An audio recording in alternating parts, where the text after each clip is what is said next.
Today we're going to be checking out this massive standing desk, the ThunderX3 Lab X, which I'm going to be using as my secondary setup off my B-roll or for top-down shots, but for you, it might be the ideal gaming desk.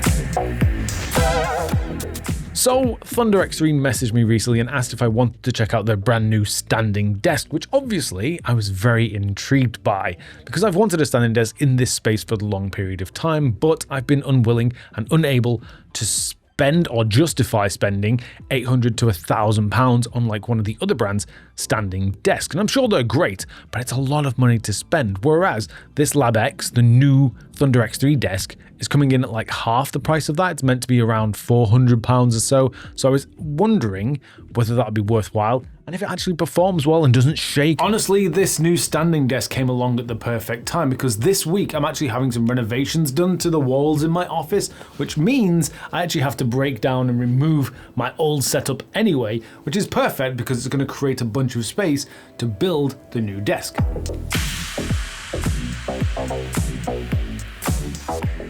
So if you do decide to get a desk like this, the product itself is going to arrive in two boxes, which are very heavy. I think it weighs around like 50 kilos or so. So I would advise potentially getting another person to maybe help you move it or build the actual item, because it's going to be much easier than what I did and try and do everything all by myself, which wasn't impossible, but it was kind of difficult.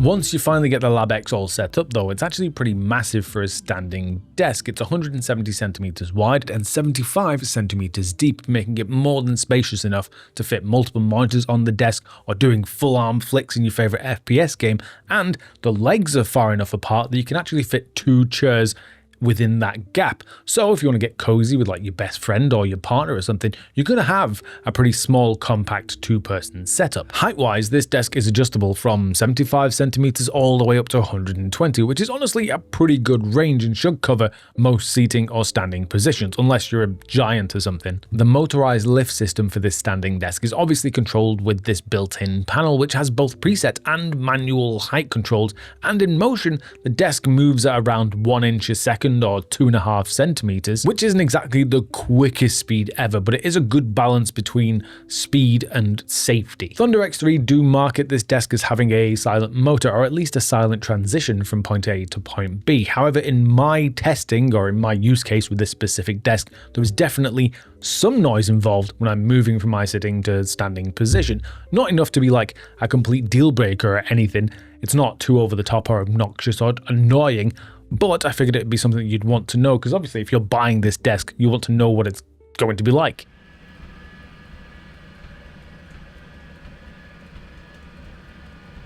The desk thankfully has an anti-collision feature built into it as well, which is super useful if you've got valuables or a chest of drawers or even a PC on the floor underneath it, because that means when you're lowering the desk down, you're not going to accidentally crush it, because the desk will kind of sense the pressure that it's hitting something and will automatically stop the height adjustment. The Lab X honestly feels incredibly solid and well put together, especially as most of it is made from either steel or aluminium, except for the two panels on top, which make the desktop.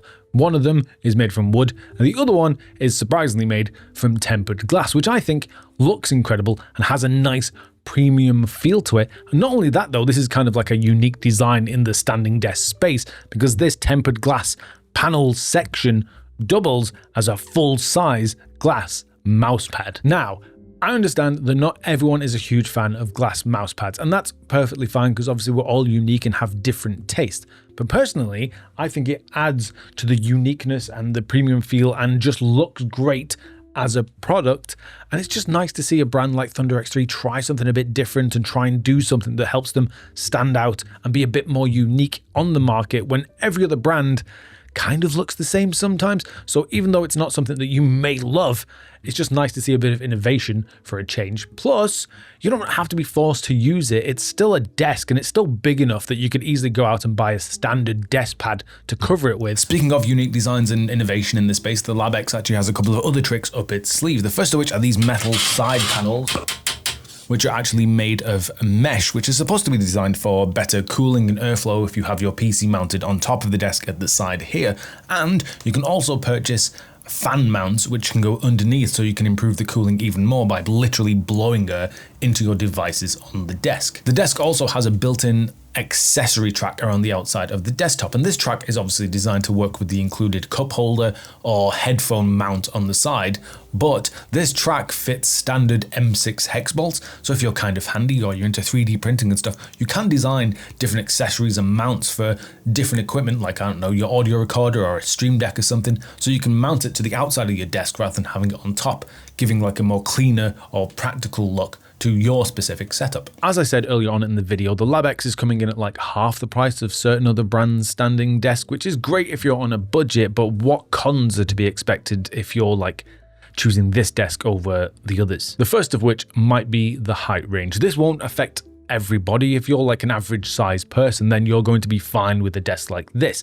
But if you're someone that's on the shorter side of things, or if you're an absolute giant like 7 feet tall, then some of the other options out there, the more expensive options, might be a better choice, because those normally have a bigger range, which might suit you a little bit better. Depending on how you actually want to use this desk and what like monitors and PCs and stuff you actually want to put on it, the weight limit might also be an issue, because I think this desk is rated up to about 80 kilos, which is still pretty great. But if you're going to put massive like ultra wide monitors on it, which weigh a ton, and then you're going to put like multiple PCs and stuff, then the 80 kilo limit might not be enough. Whereas some of the more expensive desks can go up to like 100 kilos, 120 kilos, which is absolutely insane. But for most people, like an average setup, especially if you're on a budget, this probably still going to be fine. When it comes to the LabX desk, I have like a love-hate relationship with the cable management. Overall, I think it's pretty great because it has a nice cable runner tray underneath for storing like your power bricks or pointing the cables from your monitors and stuff. And also on the mesh panels on the sides, there's like a groove that you can slide cables through, so it's easy to manage for everything on top.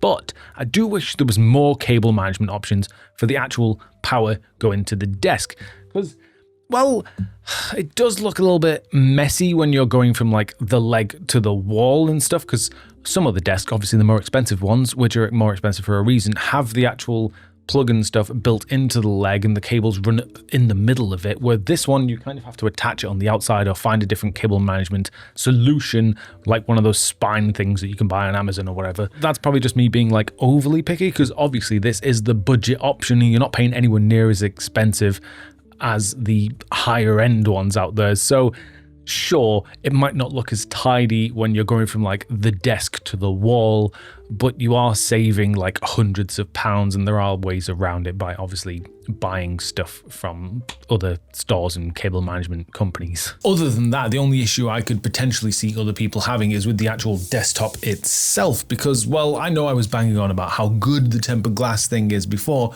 but it's something that you will have to be careful to look after and make sure you don't chip it or scratch it or whatever, because, well, if you damage this, it's very hard to fix.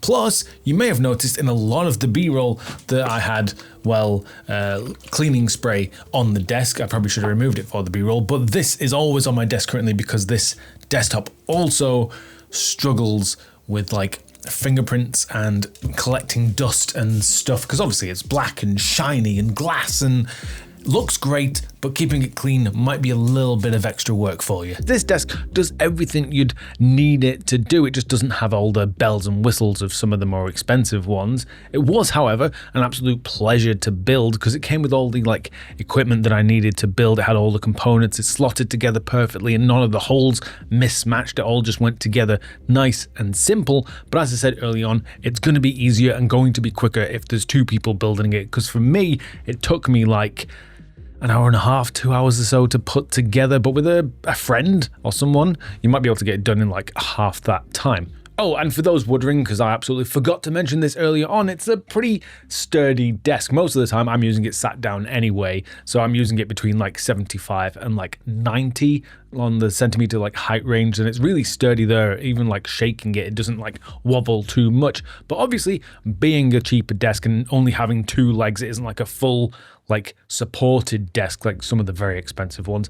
This does have a slight shake at the high end, so if you're like over 100, like 110, 120, stuff like that, you will get a little bit of shake, so be careful if you are standing up or have heavy things on it. But overall, it's pretty sturdy and decent enough that most people won't get annoyed by it. Obviously, I'll link to everything down below in the doobly-doo so you can check it out yourself and make sure I've not missed any critically important information. It won't be affiliate links or anything unless they sell it on Amazon, because I'm not really affiliated with ThunderX3, even though they did send it out for me to check out, so I appreciate them doing that. Like this video if you made it this far, because, well, that's a great way of supporting the channel. It allows me to do this a little bit more and get the word out a bit more about my channel. And in the meantime, check out this video here, which I made about a chair which might go with this desk.